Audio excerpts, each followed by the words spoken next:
Hi, everyone. Thanks for joining me today. My name is Victoria English. I'm the head coach here at Alcohol Free Lifestyle. I'm recording today from Maui, and I just had a conversation that sparked such an idea that I had to open my recording software, turn on my mic, and create an episode for you guys.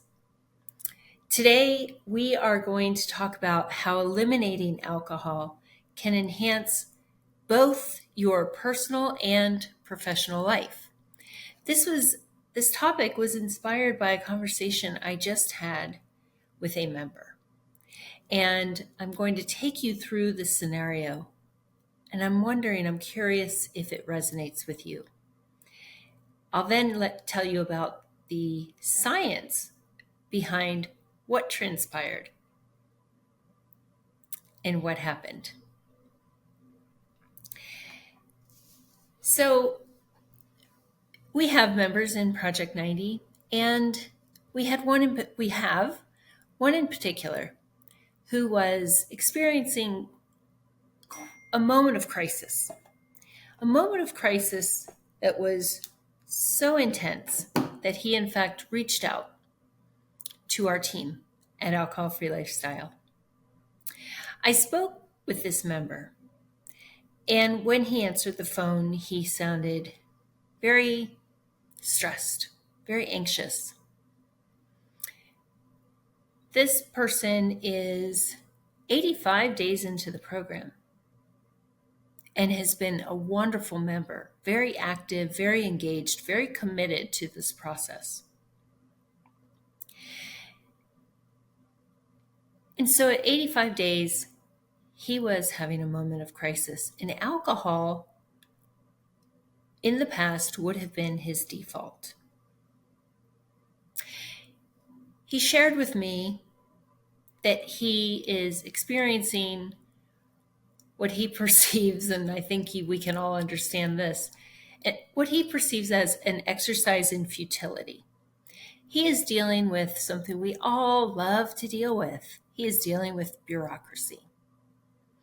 And if you've ever had to deal with this sort of stuff, which we all have, whether it's the DMV or something bigger, the court system, you all can understand the feeling of banging your head against a wall and how frustrating that can be. Now, if you are a person who has struggled with alcohol, it makes sense that those sorts of things may be triggering. Those sorts of things may bring up feelings or beliefs that you need a drink. So let's talk about that for a moment. 85 days in, why in the world would this person think about drinking? If you've heard our podcasts about how addiction is formed, you've learned that, and if you haven't learned it, that's okay. We dive very deeply into this in Project 90. But in a nutshell, when we drink alcohol, especially under certain circumstances, such as stress, grief, loss, trauma, our brain learns that this is what we do to stay safe. We drink alcohol because it numbs us from experiencing the pain. It is an anesthetic. We are anesthetized.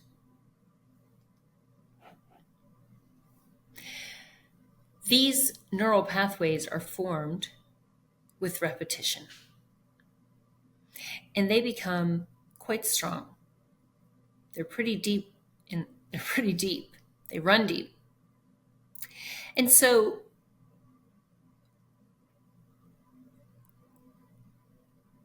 when these things happen, a stressful event comes up, and this person has committed to an alcohol-free lifestyle.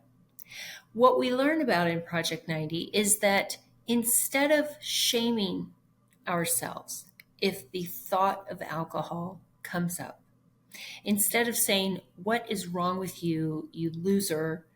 You're 85 days in. You should have power over this. You should not have a craving." We go the opposite way because those old thoughts and beliefs kept getting us drunk, didn't they? Maybe you're in a situation where you're trying to stop and you keep going back to it. And that sort of language about yourself to yourself is coming up. You're not a loser. The brain has learned this behavior. The brain will not unlearn this behavior.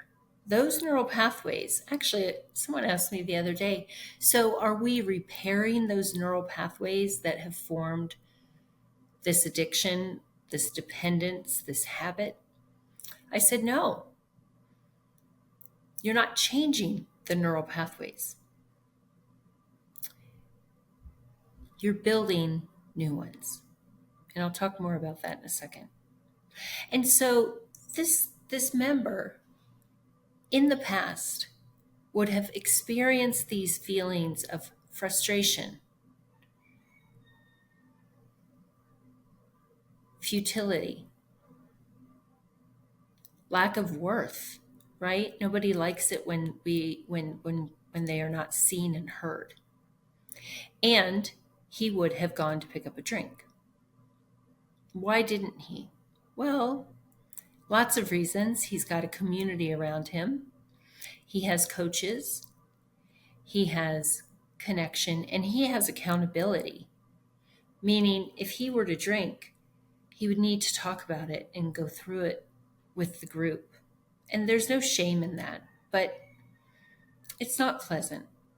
Because when you join Project 90, I'll say to you, or one of the other coaches will say to you, your brain will tell you that you need a drink. You don't.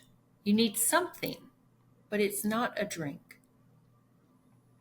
And so this gentleman has been with us long enough that he has practiced for the event that occurred today. He came into the community, he made friends, he became vulnerable, he opened up, he's shared, he's let them in a little bit to his life. And so he has begun the building. He has laid the foundation, not to repair the addiction pathways, but to build new ones. And so, isn't that the most empowering thing? Now, what's happened in his brain? Well, when you are in the cycle of drinking, your actions are very much driven by your amygdala. That is the fight or flight part of the brain. And so, if you've ever experienced that if you've ever, pardon me, Maui brain. If you've ever been going through your day, experienced triggers, and the next thing you know, you're 3 drinks in, it's the amygdala. Because your brain gets hit with these triggers. Uh-oh, danger, time to drink. And the amygdala goes into overdrive. And before you know it, you're there and you're drinking and you're like, how did I even get here? What happened? I'm just sitting here drinking. Whew. Yes, I remember those days. That's where the member was when he came into the program. Flash forward 85 days. The science of addiction shows that within this time frame, our brain begins to heal. And so this person's brain has begun to heal, meaning his prefrontal cortex, the intelligent, the critical thinking, executive function, think of it as the angel on your shoulder part of your brain, the one that leads you in the right direction. Well, that part of the brain is being rebuilt because drinking literally shrinks the gray and white matter in our brain, literally shrinks it. You lose prefrontal cortex volume from drinking. So let's play this out. He was extremely triggered. And those learned behaviors, I'm in trouble, I'm in danger, time to drink. His prefrontal cortex said, whoa, whoa, whoa, whoa, whoa. Let's practice the pause. Let's step back for a second. And that makes all the difference. Because instead of going to a drink, his prefrontal cortex said, you have other stuff. You have other tools. What's available to you right now? And he chose to reach out. He is also going to post about this experience in the Marco Polo group and in the forum, which is another community platform that we have. And so instead of getting drunk and depleting his energy, ruining his sleep, and waking up stuck in the amygdala again, because that's what happens when we drink continuously over time. We are very amygdala driven. He made a different choice. Now, how will that translate into his professional life? Well, let's see. If he got drunk today, what are the chances that he may send out an email expressing, probably not in the most tactful way, his frustration about what's going on with work? Have you ever done that? Sent out an email that you wish you hadn't?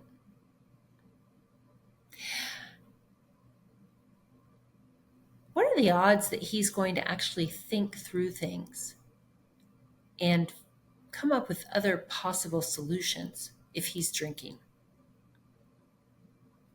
You see, he needs that prefrontal cortex. We all need that prefrontal cortex to problem solve, to strategize, to help us think things through, to move us out of reaction and into response.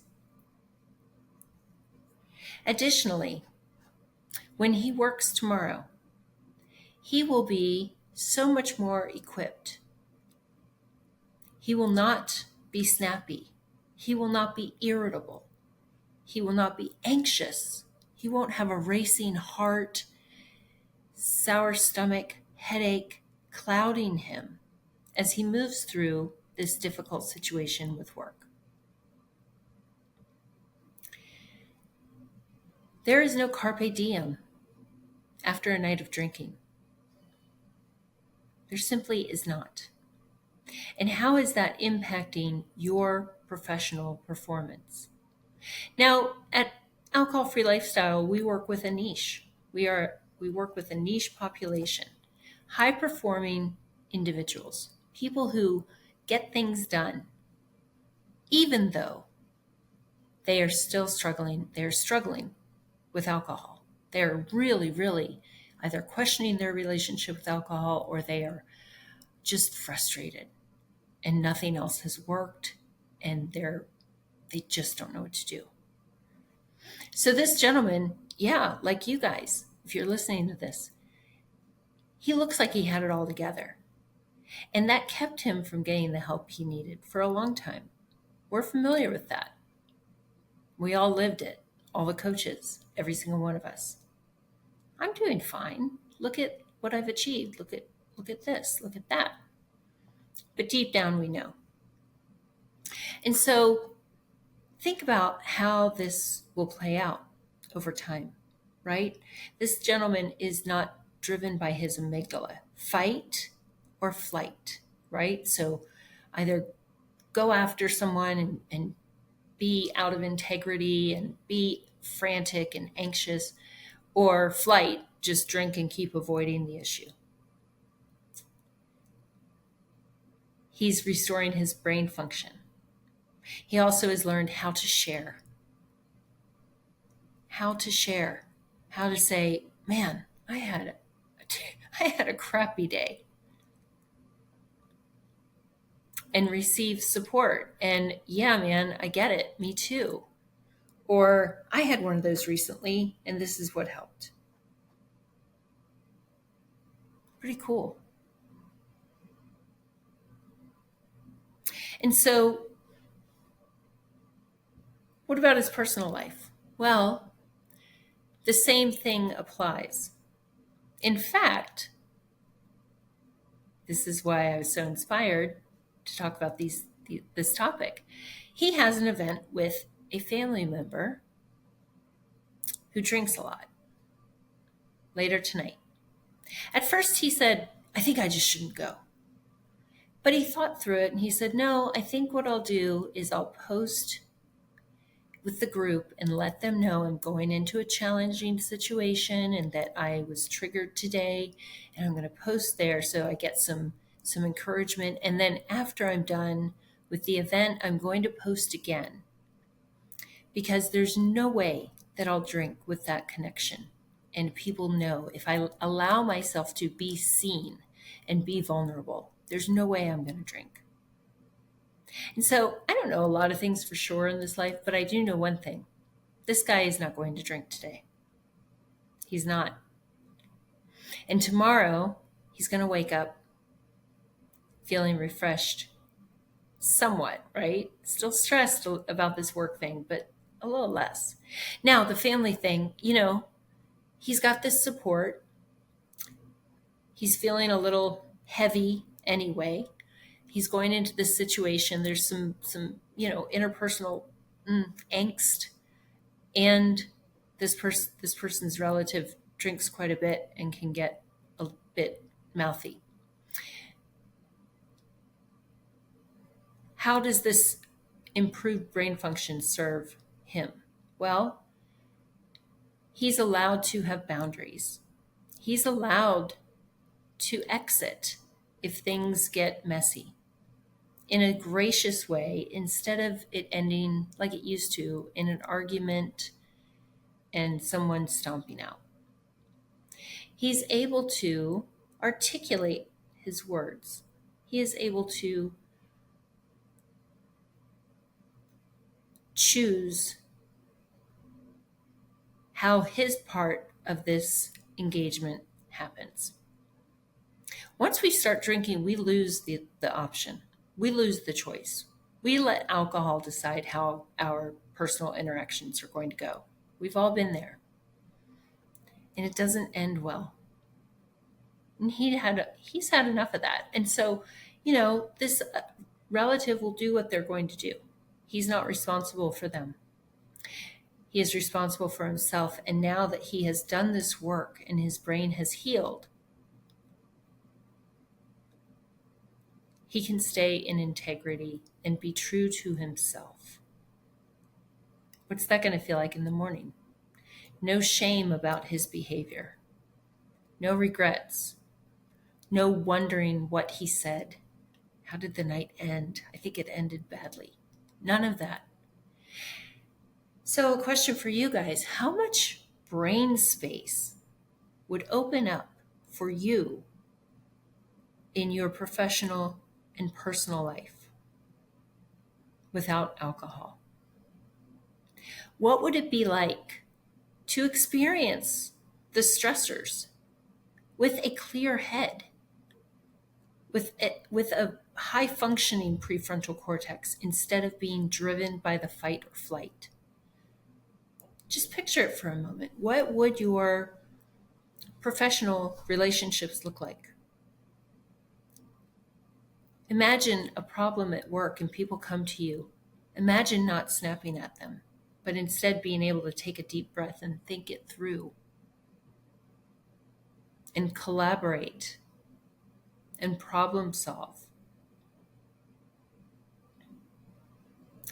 How about in your personal life? What would it be like to allow yourself to experience some of the emotions that we have been trying to escape from, but seem to get exacerbated and blown up because of our drinking?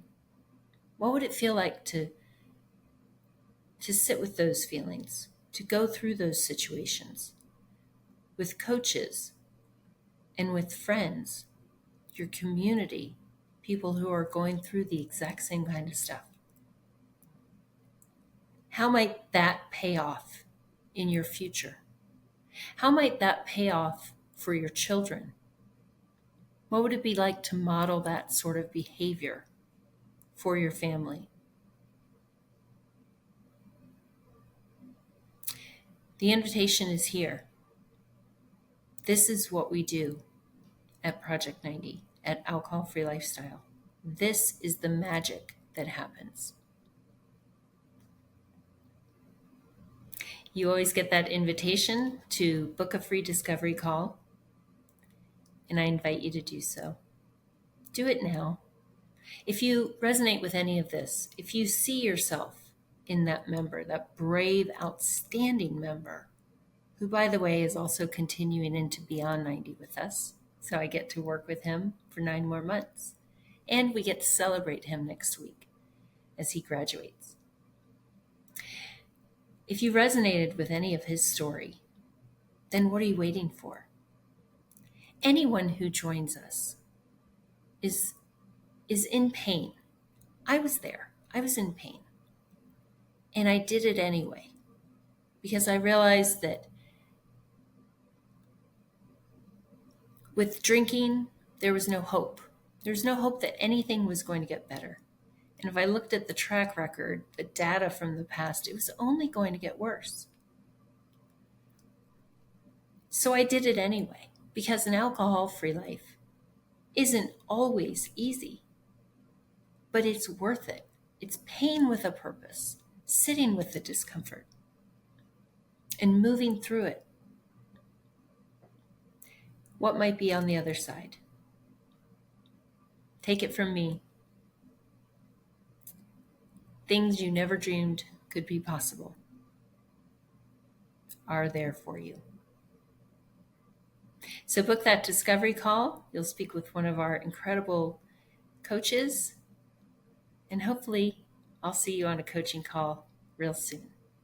Until next time, take good care and have an awesome day.